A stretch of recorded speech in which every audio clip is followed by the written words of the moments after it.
ma'am, hindi ba kaninyo, no, dapat dito DPWH Secretary. So ngayon po under fire din siya. So most likely, well, giving him the benefit of the doubt, no, baka naman masyado siyang aligaga sa napakaraming kanyang problema.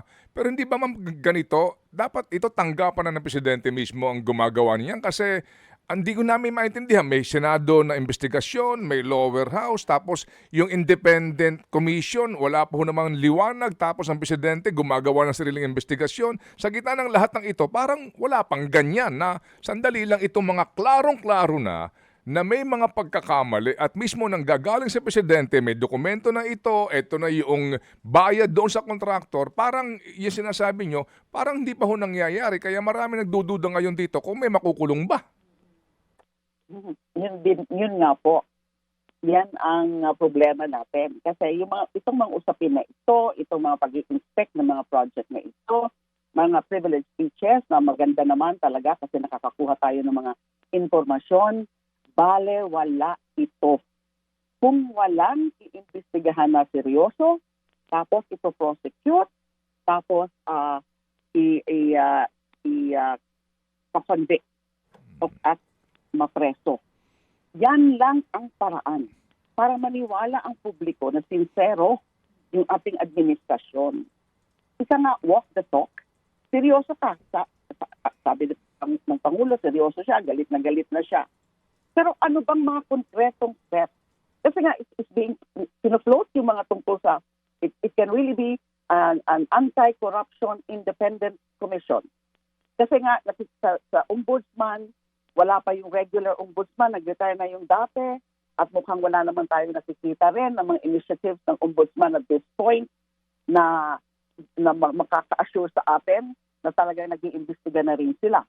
Pero tama ka, Ted, lalo na sa mga other investigative agencies of government and the prosecutorial office, which is DOJ, the National Prosecution Service, kung ang mismo ng Pangulo ang gumalaw, he has all the powers to do that.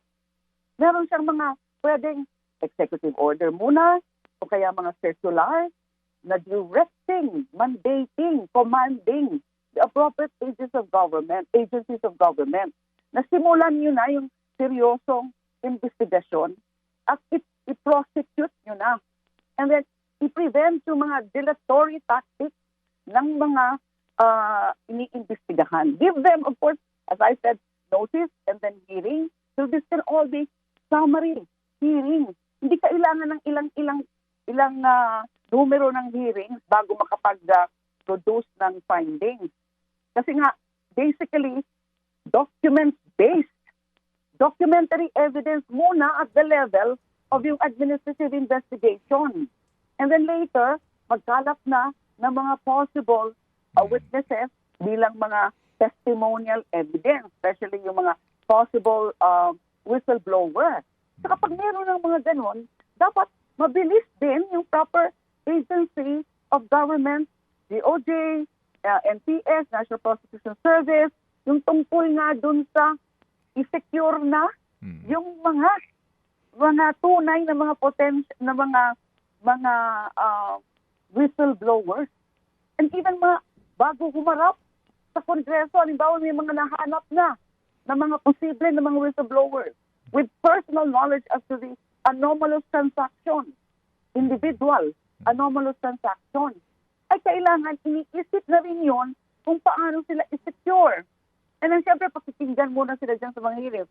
If, for example, matutuloy yan, in spite yung objections from us, na dapat nga hindi na Kongreso. Pero kung ituloy-tuloy pa rin nila yan, dapat ready na sila sa mga ganong mechanism.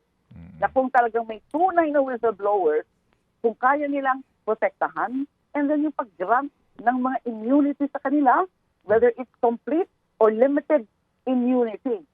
Kasi documentary, malakas na yan.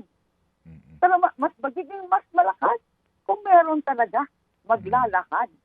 Kung paano mga ginawa yung mga kalokohan.